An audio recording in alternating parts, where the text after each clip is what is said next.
আসসালামু আলাইকুম রহমতুল্লাহি ওবরাকাতুহ। বিসমিল্লাহ আলহামদুলিল্লাহ ওসসালাতু ওয়াসসালামু আলা রাসূলিল্লাহ ওয়া আলা আলিহি ওয়া আসহাবিহি আজমাইন, আম্মা বাদ। প্রিয় দর্শক শ্রোতা, কাছে কিংবা দূরে যে যেখানে অবস্থান করছেন, মাহে রমাদানের এই মুহূর্তে আল্লাহ তাআলা আপনাদের সবাইকে ভালো রাখুন, সুস্থ রাখুন। আজ আমরা আলোচনা করতে চাই হেদায়েতের গ্রন্থ আল কুরআন এ বিষয় নিয়ে। মাহে রমাদানের অত্যন্ত গুরুত্বপূর্ণ একটি বিষয়।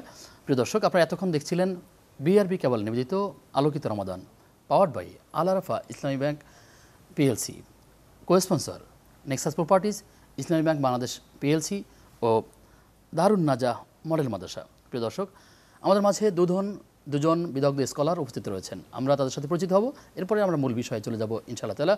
পুরো অনুষ্ঠান জুড়ে আমি আব্দুল কাহার আছি আপনাদের সাথে ইনশাআল্লাহ। শুরুতেই আমরা পরিচয় করে দিচ্ছি আশুলিয়া বাইতুল আমিন জামে মসজিদের সম্মানিত খতিব মাওলানা আতিকুর রহমানের সাথে। আসসালামু আলাইকুম রহমতুল্লাহ। ওয়ালাইকুম আসসালাম রহমতুল্লাহি ওবরাকাতুহ। স্যার, কেমন আছেন আপনি? আলহামদুলিল্লাহ, আল্লাহর শুকরিয়া, ভালো আছি। জি, প্রিয় দর্শক, আমাদের আরেকজন স্কলার হচ্ছেন প্রিয় কারি মাওলানা শামসুদ্দোহা আবদুল্লাহ শিবলি। আসসালামু আলাইকুম রহমতুল্লাহি ওবরাকাতুহু। ওয়ালাইকুম আসসালাম রহমতুল্লাহি ওবরাকাতুহু। আপনাদের দুজনকে স্বাগত জানাচ্ছি আমাদের আজকের পর্বে। আজ আমরা আলোচনা করতে চাই বিশ্ব মানবতার হেদায়েতের গ্রন্থ কোরআনুল কারীম। এই কোরআনুল কারীম আমাদেরকে যে হেদায়েত দিবেন, কিন্তু সেই হেদায়েত পাওয়ার জন্য আমাদেরকে কি কি করতে হবে, কি করণীয় আছে, আর হেদায়েত জিনিসটাই কি, যদি শুরু করেন কারি মাওলানা আতিকুর রহমান। কাছে দূরে, দেশে কিংবা প্রবাসে যে যেখানে বসে দেখছেন, আসসালামু আলাইকুম রহমতুল্লাহি ওবরাকাতুহু। দেখুন, আল্লাহ সুবহানাহু ওয়া তাআলা বিশ্ব মানবতার জন্য একমাত্র হেদায়েতের কিতাব তিনি অবতীর্ণ করেছেন। এটা হলো চূড়ান্ত কিতাব। শুরু থেকে শেষ পর্যন্ত পরিবর্তন, সংযোজন, বিয়োজন কোনটার প্রয়োজন হবে না। তাই তিনি বলেছেন, এতে যা আছে এটা মেনে চললে হেদায়েত পাবে, এটা মেনে না চললে হেদায়েত পাবে না। আমরা অবশ্যই বিস্তারিত এর ব্যাপারে আমরা পবিত্র কোরআনুল কারীমের বিভিন্ন আয়াতে আমরা এর আলোকপাত করতে চাই। আল্লাহ সুবহানাহু ওয়া তাআলা যেমন সর্বপ্রথম সূরাতুল বাকারা 2 নম্বর আয়াতে বলেছেন হুদাল্লিল মুত্তাকিন। দেখুন, কেন হুদাল্লিল মুত্তাকিন বলেছেন? প্রত্যেকটা মানুষ তার দৈনন্দিন জীবনের ইবাদতের মাঝে নামাজ একটি গুরুত্বপূর্ণ বিষয়। সে কিন্তু প্রতিটি নামাজের প্রতিটি রাকাতে সে চাচ্ছে ইহদিনাস সিরাতাল মুস্তাকিম। তিনি বলছেন, almighty Allah guide us through the straight way permanently. এখানে কিন্তু মানবতার জন্য একমাত্র হেদায়েতের স্থায়ী পথ। আমরা কিন্তু অনুবাদে আমরা দেখছি বিভিন্ন কোরআনুল কারীমের অনুবাদ যারা করেছে বা তাফসীর যারা করেছে যে সরল পথ। এখানে সরল পথ বলা হয়নি, এখানে বলা হয়েছে স্থায়ী সঠিক পথ। কারণ মুস্তাকিম শব্দ অর্থ হলো মজবুত করে, শক্ত করে, স্থায়ীভাবে ধরা। যেমন আমরা সূরাত হামিম মাসসাদে একটি আয়াত আছে, ইন্নাল্লাযীনা ক্বালু রাব্বুনাল্লাহ সুম্মা ইসতাকামু। তাহলে এখানে ইস্তিকামত শব্দের অর্থ হলো দৃঢ়ভাবে অবস্থান করা, অর্থাৎ হেদায়েতের যে চূড়ান্ত পথ, এটাকে আপনি আমি চাচ্ছি।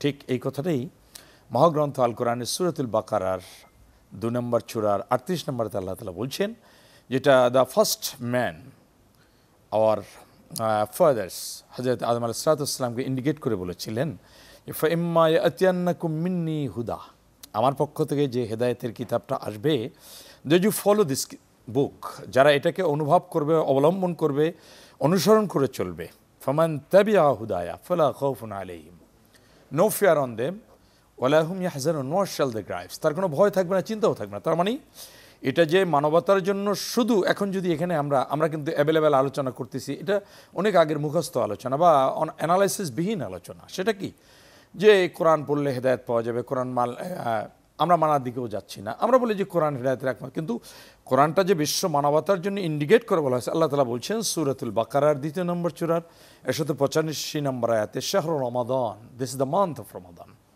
আল্লাযী উনজিলা ফীহিল কোরআন, এই মাসেই in which was revealed this Quran, the book of Holy Quran, তিনি অবতীর্ণ করেছেন কিসের জন্য? হুদাল লিন্নাস, মানুষের হেদায়েতের জন্য। এখন মানুষ বলতে কি, আমরা যদি একটু ক্লাসিফিকেশন করি, মানুষ বলতে আমরা যদি ব্যাখ্যা এটাকে না জানি, তাহলে বুঝবে যে এদেশের আলেম ওলামারা, হুজুররা, কেউ না কথিত আকাবির, কথিত মুফতি, কথিত বুজুর্গ, এদের জন্য। নো, আল্লাহ বলছেন সাস অ্যান্ড সাস, it is guidance and instruction for total mankind. শুধু তাই নয়, এখানে আরও জানতে হবে যে এটা জিন জাতির জন্য হেদায়েতের কিতাব। তো আল্লাহ সুবহানাহু ওয়া তাআলা এভাবে ডিটেলস বলেছেন, অথচ আমরা এটাকে খুব সংক্ষিপ্ত করে বুঝতেছি। এটা হবে না। আল্লাহ তাআলা এই কথাটাই আবার সূরাত আল ইমরান 3 নম্বর সূরার 103 নম্বর আয়াতে আল্লাহ তাআলা বলছেন যে ওয়াতাসিমু বিহাবলিল্লাহি জামিআ ওয়া লা তুফাররাকু, O mankind, behold the rope of Allah, দুনিয়ার সমস্ত মানুষগুলো যারা আছো তোমরা আল্লাহ তাআলার এই রজ্জুকে ঐক্যবদ্ধভাবে, ওয়াল অফ ইউ টুগেদার, ঐক্যবদ্ধভাবে আঁকড়ে ধরো। Don't for among themself. দেখেন আজকে ঐক্যবদ্ধভাবে না ধরতে পারার কারণে যে বিশ্ব মানবতার মহাগ্রন্থ আল কোরআন, হেদায়েতের কিতাব, যার কারণে আমরা নানান ধরনের যুক্তি, নানান ধরনের দল মত, সকল ধরনের ফিতনা ফাসাদে আমরা চড়িয়ে আছি। আমরা ঐক্যবদ্ধভাবে মুসলিমরাও একত্রিত হয়ে কোরআনকে ধরতে পারিনি। আল্লাহ বলছেন ডোন্ট ফর অ্যামং দেমসেলফ, তোমরা নিজেরা নিজের পার্থক্য করো না। আমরা কিন্তু সেখানে ব্যাহত হয়ে গেছি। কারণ কি? আমরা জানি না যে বিশ্ব মানবতার গ্রন্থ। দেখেন এই কথাটাই পবিত্র কোরআনুল কারীমের সূরাত আল ইমরানের 101 নম্বর আয়াতে আল্লাহ তাআলা বলছেন যে ওয়ামাই ইয়াতাসিম বিল্লাহি ফাকাদ হুদিয়া ইলা সিরাতিন মুস্তাকিম। চমৎকারভাবে আল্লাহ তাআলা সেন্টেন্সগুলো একটার সাথে একটা জুড়ে দিয়েছেন। তো আল্লাহ তাআলা এত চমৎকারভাবে বলেছে, অথচ আমরা এটাকে কি করছি? মুখস্থ করছি, বারংবার আবৃত্তি করছি, হাজারবার লক্ষ কোটি বার আবৃত্তি করার পর এর ভিতরে কি আছে, মধ্যস্থ দিকে ফিলিংস, এটা কিন্তু আমরা জানি না। অথচ আল্লাহ তাআলা সূরাতুল বাকারার 2 নম্বর সূরা 121 নম্বর আয়াতে স্পষ্টভাবে বলে দিয়েছেন যে তোমরা এই যারা কিতাব পড়বে তারা কি করবে? ইয়াতলুনা হাক্কা তিলাওয়াতাহু, তারা হক আদায় করে। তার মানে কি? কোরআনের যে লোড অনুভব, কোরআনের বাস্তব ফিলিংসটা দিতে চাওয়া শিক্ষা, এটি নিয়ে তাকে কোরআন অনুভব করতে হবে। এরপর বলছি উলাইকা ইউমিনুনা বিহি, যারা এর প্রতি বিশ্বাস রাখে তারাই এর হক আদায় করে। অথচ আমরা হক আদায় করে আমরা মুখস্থ করছি। কীরকম মুখস্থ? একটা হক, কিন্তু এটাকে বুঝে পড়ার যে হক আল্লাহ তাআলা এখানে চমৎকার করে বলে দিয়েছেন, এটা কিন্তু আমরা মানি না। অন্যতে আল্লাহ তাআলা বলছেন হাদা বায়ানুল লিন্নাস, it is details explain for those who believe her, যারা বিশ্বাসী তাদের জন্য চূড়ান্ত বর্ণনা। আমাদের এবারের অতিথি মাওলানা কারি শামসুদ্দোহা শিবলি, আপনি আমাদেরকে জানাবেন যে আসলে আমরা যে হেদায়েতের কথা বলছি, কোরআনুল কারীম থেকে যে আমরা হেদায়েত পাবো, কিন্তু আসলে হেদায়েত মূলত কার হাতে? হেদায়েত কে দিবেন? কে হেদায়েত করবেন? বিসমিল্লাহ আলহামদুলিল্লাহ ওয়াসসালাতু ওয়াসসালামু আলা রাসূলিল্লাহ। ধন্যবাদ জানাচ্ছি চ্যানেল 24-কে চমৎকার একটি আয়োজন করার জন্য। দেখেন, আল্লাহ রাব্বুল আলামিন আল কোরআন আল কারীম পাঠিয়েছে বিশ্ব মানবতাকে শান্তি দেওয়ার জন্য, হেদায়েত দেওয়ার জন্য। আর আল্লাহ রাব্বুল আলামিন যে হেদায়েতটা তার কাছে, মাইয়াহদিহিল্লাহু ফালা মুদিল্লা লাহ, যে আল্লাহ যাকে ইচ্ছা করেন তাকে হেদায়েতের পথে পরিচালিত করেন। দেখুন, আল্লাহ রাব্বুল আলামিন যখন ফেরেশতাদেরকে ডাকলেন, বললেন ইন্নী জাইলুন ফিল আরদি খলিফা, আমি পৃথিবীতে আমার প্রতিনিধি পাঠাতে চাই। তখন তারা বললেন আমরা তো আছি আপনার ইবাদত করার জন্য, আপনার জিকির, আপনার তাসবিহ, আপনার তাহালিল, আপনার নামাজ, ইবাদত, এগুলো তো আমরা করতেছি, তাহলে কেন দরকার মানুষ পাঠানোর? আল্লাহ বলেছে ইন্নী আ'লামু মা লা তা'লামুন, আমি যা জানি তোমরা তা জানো না, তোমাদের এই জ্ঞান নেই। তাহলে আল্লাহ কেন পাঠালেন আমাদেরকে? ইন্নী জাইলুন ফিল আরদি খলিফা, তার জমিনে তার দেওয়া বিধান বাস্তবায়ন করার জন্য। আলা লাহুল খলকু ওয়াল আমর তাবারাকাল্লাহু রাব্বুল আলামিন, যিনি আল্লাহ, যিনি আমাদেরকে সৃষ্টি করেছেন, যিনি আমাদেরকে দুনিয়াতে পাঠিয়েছেন, তার দেওয়া বিধান, তার দেওয়া কথা, তার দেওয়া পদ্ধতি আল্লাহর জমিনে বাস্তবায়ন করার জন্য। এখন এই যে আপনি বলেন হেদায়েত আমরা কিভাবে পেতে পারি, হেদায়েত পাওয়ার জন্য সর্বপ্রথম শর্ত হলো কোরআনের কাছে আমাকে আসতে হবে। কারণ আল্লাহ রাব্বুল আলামিন সূরাতুল জুমার 2 নম্বর আয়াতে বলেন হুয়াল্লাযী বা'সা ফিল উম্মিয়িনা রাসূলাম মিনহুম ইয়াতলু আলাইহিম আয়াতিহি ওয়া ইউযাক্কিহিম ওয়া ইউআল্লিমুহুমুল কিতাবা ওয়াল হিকমা। আল্লাহ বলতেছেন যে আমি সেই মহামান্বিত আল্লাহ, যিনি একজন মেসেঞ্জার পাঠিয়েছেন, একজন নবী পাঠিয়েছেন, একজন সতর্ককারী পাঠিয়েছেন। তাকে আল্লাহ প্রথম কাজ দিয়েছেন ইয়াতলু আলাইহিম আয়াতিহি, মানে আল্লাহর নিদর্শন, আল্লাহর বাণী, আল্লাহর কথা, এগুলো মানুষের মাঝে প্রচার করবে। শুধু আমি তেলাওয়াত করলাম, শুনলাম, নও। এই কোরআনটা হলো আমাদের জীবনটাকে পরিপূর্ণভাবে সাজানোর জন্য। Islam is a complete code of life, ইসলাম একটা পরিপূর্ণ জীবন বিধান। ইন্না দ্বীনা ইনদাল্লাহিল ইসলাম। এই জন্য তো রাসূল যখন কোরআনের তেলাওয়াত করেছিল তখন কাফেররা বলছে ওয়া ক্বালাল্লাযীনা কাফারু লা তাসমাউ লিহাযাল কুরআনি ওয়ালগাউ ফীহি লাআল্লাকুম তাগলিবুন। তারা বলেছে যে কোরআন তো শোনা যাবেই না, বরং যেখানেই কোরআন থাকবে, কোরআন প্রতিষ্ঠার কথা থাকবে, কোরআনের তেলাওয়াত থাকবে, কোরআনের আলোচনা থাকবে, সেখানেই তোমরা শোনা বন্ধ তো করবে, নিজেরা তো শুনবে নাই, বরং তোমরা সেখানে প্রতিবন্ধক হিসাবে দাঁড়িয়ে যাও, ঢাল হিসাবে দাঁড়িয়ে যাও, হট্টগোল করো, তোমরা সফল কাম হবে। আর আল্লাহ বলছেন না, তোমরা সফল কাম হবে না। আল্লাহ বলেছে যারা এই কোরআনকে নিভাতে চায়, বন্ধ করতে চায়, তারাই একসময় বন্ধ হয়ে যাবে। অন্য জায়গায় আল্লাহ বলছে ওয়াইদা কুরিয়াল কোরআনু ফাসতামিউ লাহু আনসিতু লাআল্লাকুম তুরহামুন। এজন্য হেদায়েত পাওয়ার প্রথম শর্ত হলো কোরআন, আর কোরআন শিখিয়েছে প্রথম আপনাকে শিরক মুক্ত জীবন যাপন করতে হবে। ইয়া বুনাইয়া লা তুশরিক বিল্লাহ ইন্না শিরকা লা যুলমুল আযীম। দেখেন এই যে লোকমান আলাইহিস সালাতু ওয়াস সালাম নবীও ছিল না, তিনি এটা বলে মুফাসসিরিন کرام তিনি নবী ছিলেন না, কিন্তু আল্লাহ তার কথা কোরআনে কেন বললেন? তিনি আল্লাহর শিরিক মুক্ত, তার শরিক মুক্ত, তার অংশীদার মুক্ত জীবন যাপন করার তাগিদ দিয়েছেন। এই জন্য আমাকে হেদায়েত পেতে হলে আল্লাহর দিকে ফিরে আসতে হবে, শিরিক মুক্ত জীবন যাপন করে রসুলকে অনুসরণ করতে হবে। চমৎকার করে বলছিলেন মাওলানা আতিকুর রহমান। আপনি আমাদেরকে জানাবেন যে কোরআনুল কারীম তেলাওয়াত করলে মানুষের ঈমান বাড়ে, বিষয়টি আসলে কিভাবে? চমৎকার একটা প্রশ্ন করেছেন এবং জানার জন্য আপনি উদ্গ্রীব, আপনাকে ধন্যবাদ। আসলে মহাগ্রন্থ আল কোরআন এটা হলো আল্লাহ তাআলা এমন কিছু নাই ফিহি তিবিয়ান লিকুল্লি শাই, প্রত্যেকটি বিষয় ওয়ান কাইন্ডস অফ ডিটেলস তিনি এখানে বলেছেন সমস্ত বিষয়। দেখেন আপনি যে কথা বলছেন, কথা কোরআনেরই আয়াত আছে সূরাত আনফালের 2 নম্বর আয়াত আল্লাহ তাআলা এই কথাটা বলেছেন যে ওয়াইদা তুলিয়াত আলাইহিম আয়াতুহু যাদাতহুম ঈমানা ওয়া আলা রাব্বিহিম ইয়াতাওয়াক্কালুন। যখন কোরআনকে তেলাওয়াত করা হয়, তারা তেলাওয়াত করবে, এক নম্বর হলো যে তারা সর্বপ্রথম বিশ্বাসী হবে, ইন্নামাল মুমিনুন।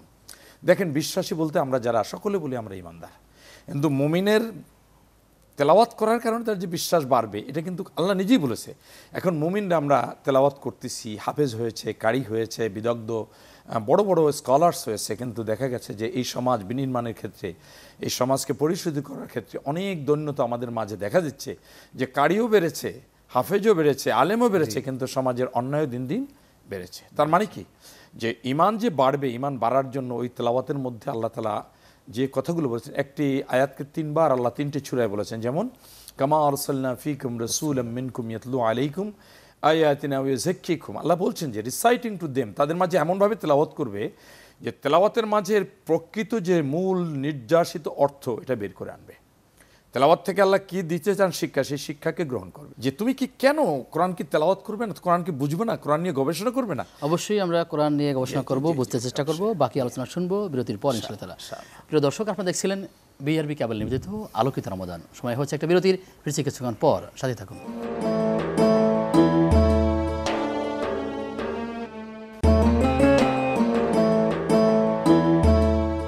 বিরতির পরে সবাইকে আবারও স্বাগত জানাচ্ছি। প্রিয় দর্শক, আপনারা দেখছিলেন বিআরবি কেবল নিবেদিত আলোকিত রমাদান। প্রিয় দর্শক, powered by Al Arafah Islami bank PLC, co sponsor Nexus properties এবং ইসলামী ব্যাংক বাংলাদেশ পিএলসি এবং দারুন নাজা মডেল মাদ্রাসা। আলোচনা করছিলেন মাওলানা আতিকুর রহমান। শেখ, আপনি আমাদেরকে জানাবেন যে আসলে সত্য এবং মিথ্যার পার্থক্যকারী যে কোরআন, কিন্তু সেটি কিভাবে? আমরা আমাদের সমাজে অনেক মানুষই কোরআনুল কারীম পড়ে, অধ্যয়ন করে, কিন্তু সত্য মিথ্যার পার্থক্য করতে পারছে না, সত্য মিথ্যাকে দুটাকে মিলিয়ে ফেলছে। এদের জন্য কি সতর্কবাণী আছে, কি করা উচিত? চমৎকার একটা কথা বলেছেন।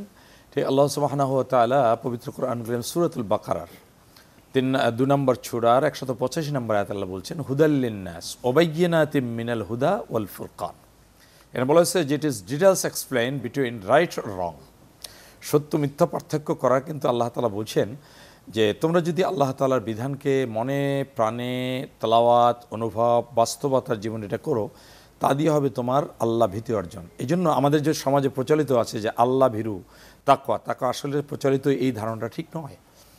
কারণ তাকওয়া হবে শেষ সচেতন, যে আল্লাহর ব্যাপারে সচেতন, আল্লাহর গুণ, আল্লাহর বৈশিষ্ট্য, আল্লাহর ক্ষমতা, আল্লাহর যে পাওয়ার, আল্লাহ কি পারেন না এই বিষয়গুলো আর কি পারেন এই যার ক্লিয়ার ধারণা নাই, সে আল্লাহর সাথে শরীক করে, সে আল্লাহ তার সাথে অন্য কোনো বস্তুকে তার কাছে চাওয়ার পাত্র মাধ্যম মনে করে।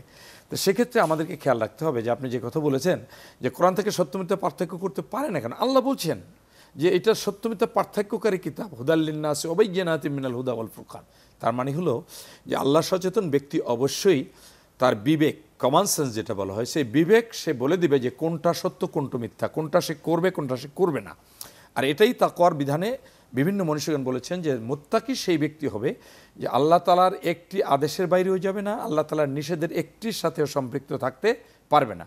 তাহলে আমরা এখানে দেখব যে আয়াতিল লিকাউমি ইয়াকিলুন, যাদের জ্ঞান আছে, বিবেক আছে, কমন সেন্স আছে, ওই কমন সেন্স খাটিয়ে, তাদের বিবেকটাকে খাটিয়ে যেটা সত্য সেটাকে মানার জন্য তার বিবেক সর্বপ্রথম তাকে নাড়া দিবে। খেয়াল রাখবেন, বিবেক কোথায় থাকে?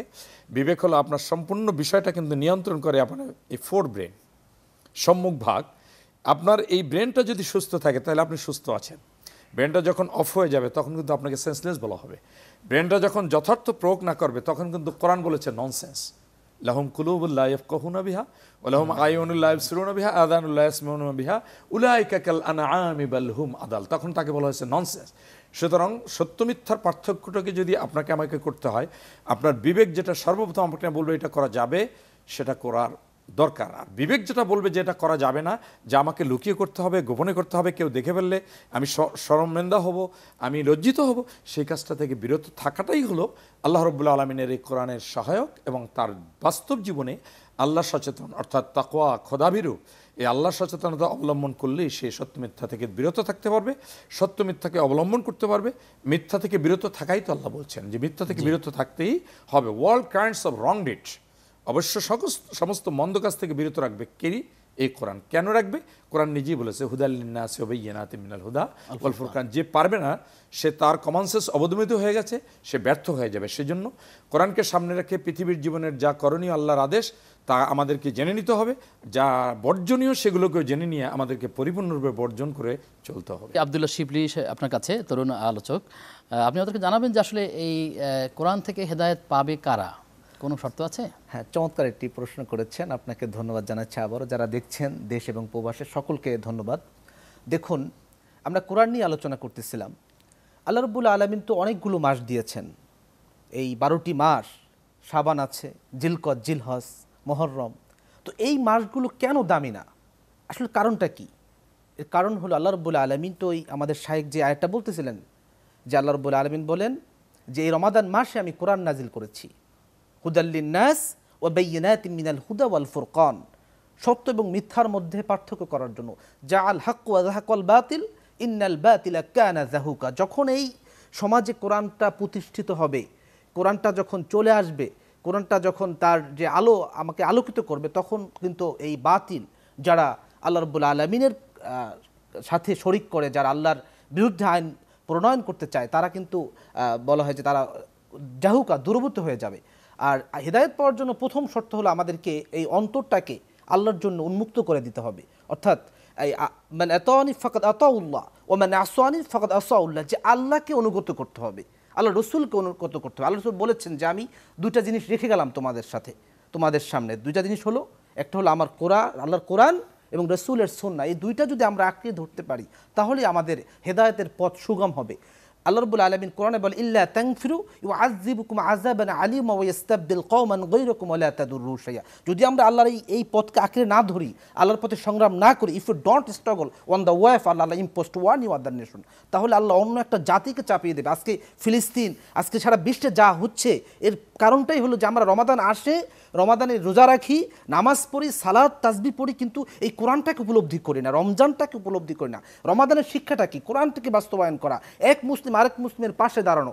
যতদিন আমরা এই কোরআনকে প্রতিষ্ঠা করার সংগ্রাম না করব, এই কোরআন দিয়ে মানুষের কাছে দাওয়াত নিয়ে না যাব, ততদিন আল্লাহ অন্য একটি জাতিকে imposed one you other nation, অন্য জাতি আমাদেরকে মারবে, আমাদেরকে অত্যাচার করবে, আমাদেরকে চালাবে, শাসন করবে, আমরা কিছুই করতে পারবো না। এই জন্য হেদায়েতের জন্য মূল শর্ত হলো অনুগত করা আল্লাহকে, আল্লাহ রাসূলকে। এর পরবর্তীতে হলো যারা আমাদের ইসলামী স্কলার রয়েছেন, এরপরে যারা কোরআনের ব্যাখ্যা দেন বা কোরআন নিয়ে যারা কাজ করেন, তাদের অনুগত। এগুলো সকল কিছু মিলে ইসলাম একটা কমপ্লিট করে। এখানে একটা বিষয় শুধু হেদায়েতের জন্য নয়, অন্যদিকে আমরা তাসবিহ, তাহলিল, কিয়ামুল লাইল, সকল কিছু নিয়ে ইসলাম। এমনটা না যে আমি একটা সুন্নাহ ছেড়ে দিলাম, একটা কাজ ছেড়ে দিয়ে আমি বললাম যে আমি দিন কায়েম করছি, এটাও না। আবার যে দিন কায়েম করতেছি না, এটা করতেছি, এরকম না। হেদায়েতের জন্য মূল শর্ত হলো মনটাকে নরম করে দেওয়া, আল্লাহর কাছে আত্মসমর্পণ করা, যে নিজেকে ছেড়ে দেওয়া আল্লাহর কাছে। এটাই হলো। জি, আপনি চমৎকার করে বলছিলেন। আপনাদের দুজনকে ধন্যবাদ জানিয়ে আপনাদের থেকে বিদায় নিচ্ছি।